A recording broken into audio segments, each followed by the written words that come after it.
मध्य प्रदेश में 85,000 वर्ग किलोमीटर से ज्यादा वन क्षेत्र है, जो देश में सबसे ज्यादा है। साथ ही यहाँ खनिज संपदा की भी भरमार है, जिनमें प्रमुख रूप से कोयला, चूना, पत्थर, हीरा और पायरोफिलाइट जैसे दुर्लभ खनिज शामिल हैं। यानी कुदरत ने प्रदेश को वन और खनिज संपदा की बेमिसाल सौगात से नवाजा है। लेकिन इस अनमोल खजाने पर पैसों की हवस में अंधे कुछ लालची लोगों की बुरी नजर लग गई है।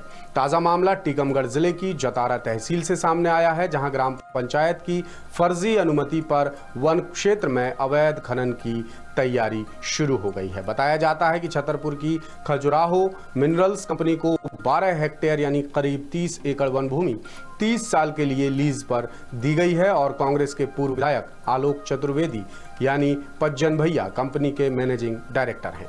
पूर्व विधायक पर ग्राम पंचायत की फर्जी मंजूरी बनवाकर लीज लेने के आरोप लग रहे हैं, जिसे कंपनी सियासी साजिश करार दे रही है। मामले में सरकारी अफसरों पर भी गंभीर सवाल उठ रहे हैं।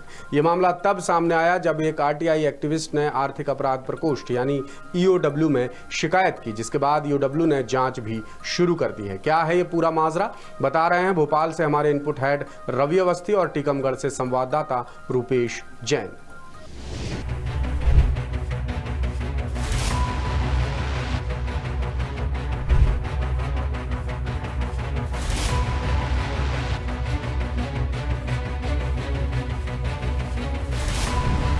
जरा इस दस्तावेज पर नजर दौड़ाइए।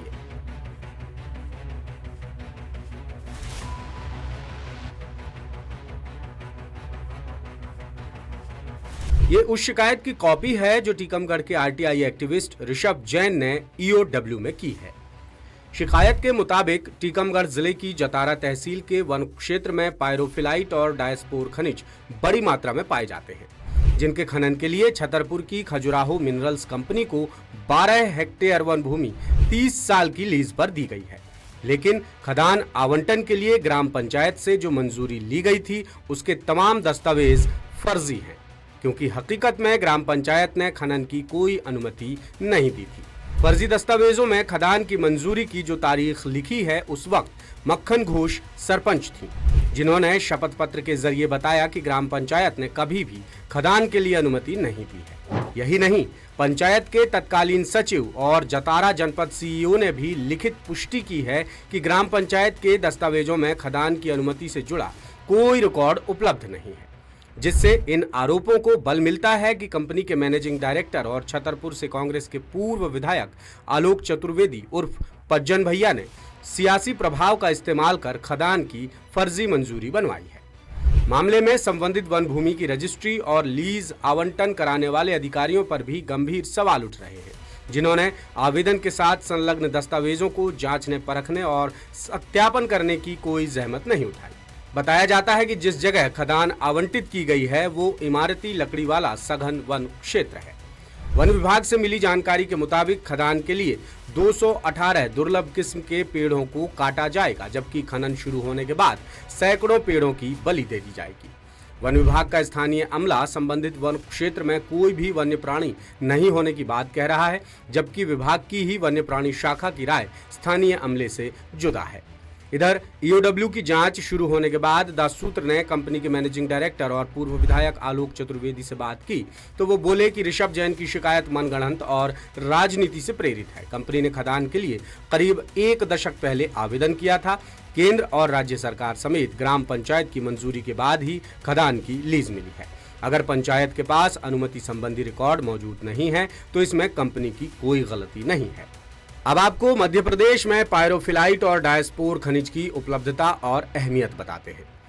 पायरोफिलाइट का इस्तेमाल फायरप्रूफ ईंटें, क्रूसिबल और कास्टिंग मोल्ड समेत टाइल्स, सैनिटरी वेयर और इलेक्ट्रिकल इंसुलेटर्स बनाने में होता है। साथ ही पेपर को स्मूथ और चमकदार बनाने, पेंट और प्लास्टिक की क्वालिटी सुधारने और टेल्कम पाउडर सहित बाकी स्किन प्रोडक्ट्स में भी इसका उपयोग होता है। पायरोफिलाइट के पाउडर की कीमत 1,000 रुपए से 10,000 रुपए टन तक है। एशिया में चीन के बाद बुंदेलखंड ही ऐसा इलाका है जहां बड़ी संख्या में पायरोफिलाइट पाया जाता है। खनिज विभाग का दावा है कि देश भर का 48% पायरोफिलाइट मध्य प्रदेश में मिलता है। वहीं डायस्पोर बॉक्साइट का घटक है, जिसका इस्तेमाल मुख्य रूप से एल्यूमिनियम बनाने में काम आने वाले बॉक्साइट अयस्क के तौर पर होता है। कुछ उच्च क्वालिटी के डायस्पोर क्रिस्टल्स को रत्न के रूप में भी उपयोग किया जाता है, जिनमें रंग परिवर्तन की खासियत होती है। शिकायतकर्ता के मुताबिक खजुराहो मिनरल्स कंपनी ने इसी खनिज संपदा को लूटने के लिए फर्जी तरीके से अनुमति लेकर खदान लीज पर ली है, जबकि कंपनी शिकायत को सिरे से नकार कर इसे सियासी साजिश करार दे रही है। बहरहाल ईओडब्ल्यू ने भी अपनी जांच तेज कर दी है। अब देखना यह होगा कि ईओडब्ल्यू की जांच में क्या परतें खुलकर सामने आती हैं। लेटेस्ट, इन्वेस्टिगेटिव और इन डेप्थ खबरें देखने के लिए ज्वाइन कीजिए द सूत्र का व्हाट्सएप चैनल, सब्सक्राइब कीजिए यूट्यूब चैनल, लाइक कीजिए फेसबुक पेज और पढ़ते रहिए वेबसाइट www.dasudr.com।